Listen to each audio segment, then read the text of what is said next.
તાજેતરમાં એક ઘટના સામે આવી છે. ઘટના એવી છે કે સીએમ જે છે એમને દિલ્હી જવાનું હતું અને સરકારી પ્લેન એમને ન મળ્યું. પરિણામે જે છે જે સિવિલ એવિએશન વિભાગ છે એના અધિકારી જે હતા એ અધિકારીને અજય પ્રકાશને ફરજ મુક્ત કરવામાં આવ્યો છે. ઘટના એવી બની કે ગુજરાત સરકાર દ્વારનું એક પોતાની એવિએશન કંપની છે જેનું નામ છે ગુજસેલ. આ ગુજસેલ એ કંપની છે કે જેના દ્વારા જે ચીફ મિનિસ્ટર છે અથવા તો જે સરકારી કામકાજ માટે જે છે કોઈ પણ વિમાન કે કોઈ પણ હેલિકોપ્ટર જે છે યુઝ કરવાનું હોય એના માટે થઈને છે.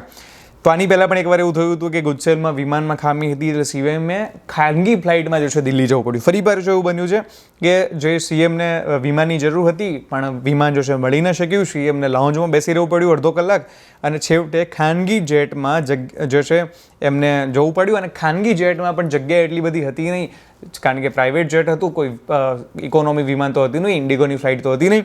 એટલા માટે થઈને ખાનગી જેટમાં જગ્યાના અભાવે સલામતી રક્ષકો વિના સીએમએ જવું પડ્યું. પરિણામે ગુજસેલના જે તે વખતના અધિકારી હતા અજય પ્રકાશ એમને ફરજ મુક્ત કરવામાં આવ્યા છે.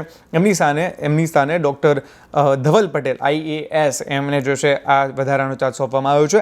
IAS ધવલ પટેલ એ ખનિજ વિભાગના કમિશનર પણ છે. ધવલ પટેલ એ છે જેમણે જે ગુણોત્સવ થાય છે એની અંદર ખામી જે છે બહાર કાઢતો એક પત્ર લખ્યો હતો સરકારને.